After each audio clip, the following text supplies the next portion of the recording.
Hey friends, welcome back to Don't Burn Dinner. I'm Katie Morgan, and today I'm going to teach you the most amazing 2-ingredient frosting.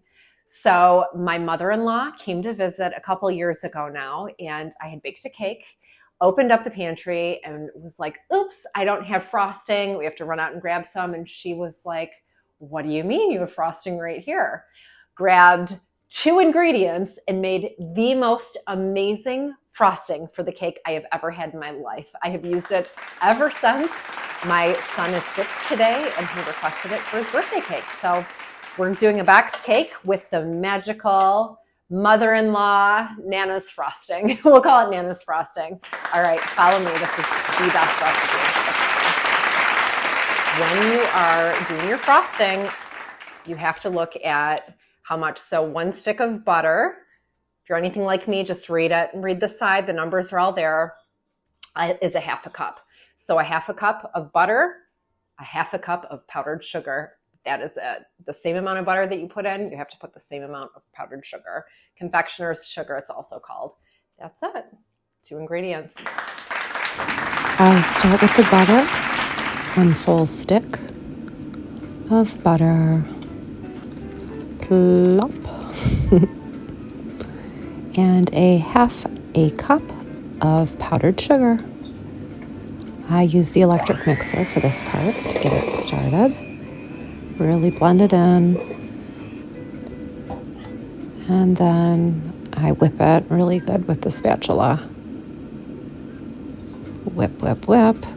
Fabulous. It's beautiful. Don't forget to get it off of your little mixer as well. I needed more, so I usually do it by batch.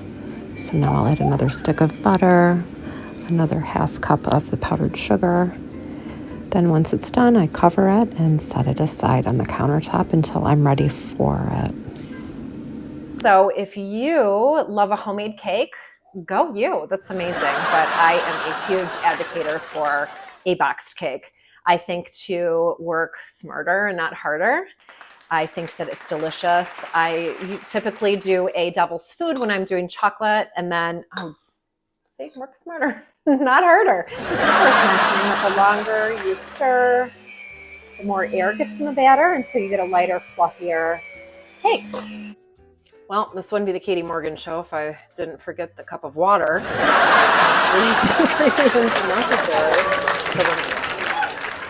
You know what? Just read the box and get it in the oven. While we're cooking, an interesting little history on the box cake.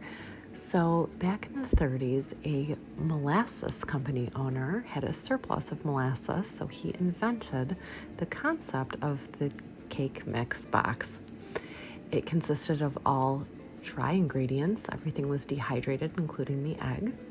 And it took off for many years. After World War II, it really became popular because a lot of women didn't have a lot of time to make cakes. So it took off in quite a big way. And then it kind of plateaued for a while. So the big companies brought in a psychologist to break down what was going on. And he came to the conclusion that they needed an egg. So women were not feeling emotionally connected enough to the cakes, so they had to get rid of the dehydrated egg and bring back a real one. So I just love that story. Very interesting little tidbit about the box cake.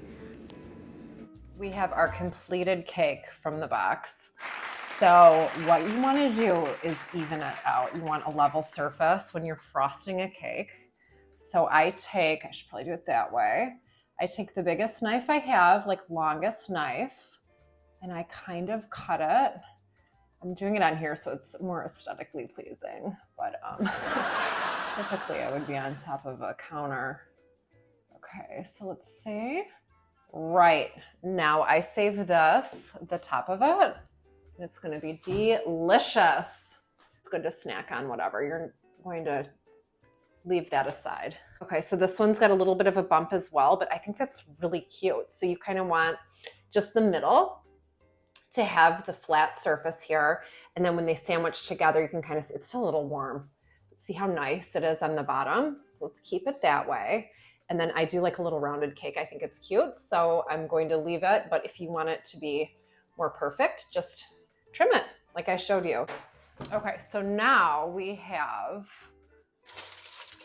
our beautiful cake and our glorious buttercream, 2-ingredient buttercream. So I have 2 options right now. I can't make up my mind. I can either do a thin layer on the inside, or and then make it a naked cake, you know, that look, or I can just frost the whole thing. And I kind of feel like I want to frost the whole thing, but he does like it chocolate, and he might want to see that it's chocolate. So I'm gonna just start by, I'm gonna go with the flow.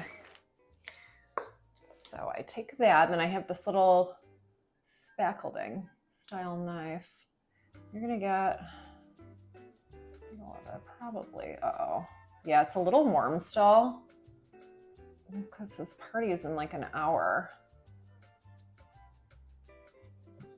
So I'm rushing the process, but you would probably want to take a little bit more time so you don't have the crumbs come off when it's warm.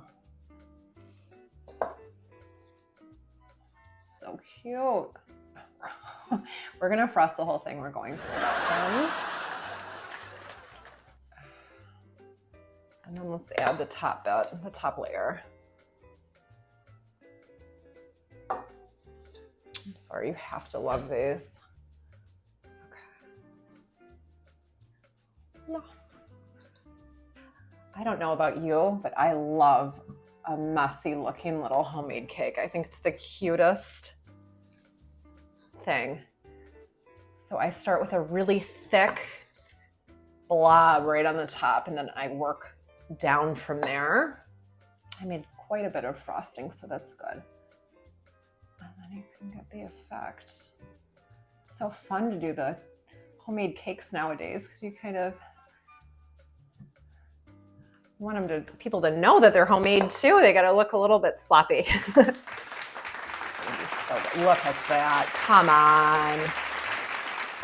Oh, there we go. This is just how I do it. I know that if you really want it to look tidy, you can run your knife or your cake frosting spreader underneath some really hot water, and then you can spread it really easily as well, and it kind of makes it glisten a bit. We are not taking this to that level today. We are doing just a fun, buttery, yummy little cake.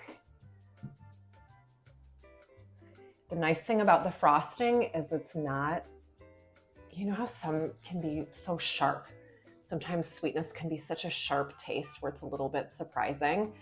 I don't like the really sugary icing it's kind of a standard taste from grocery stores. You know what I mean? The really sharp sugar taste. I don't like this. This is a buttery version. This is a true kind of a buttercream. It's hands down the best frosting I've ever had in my life. And I eat a lot of cake.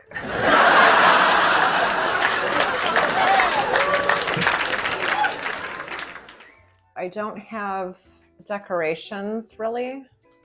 Sprinkles and all that. I don't really like sprinkles on a cake, but Chris just got home from Germany.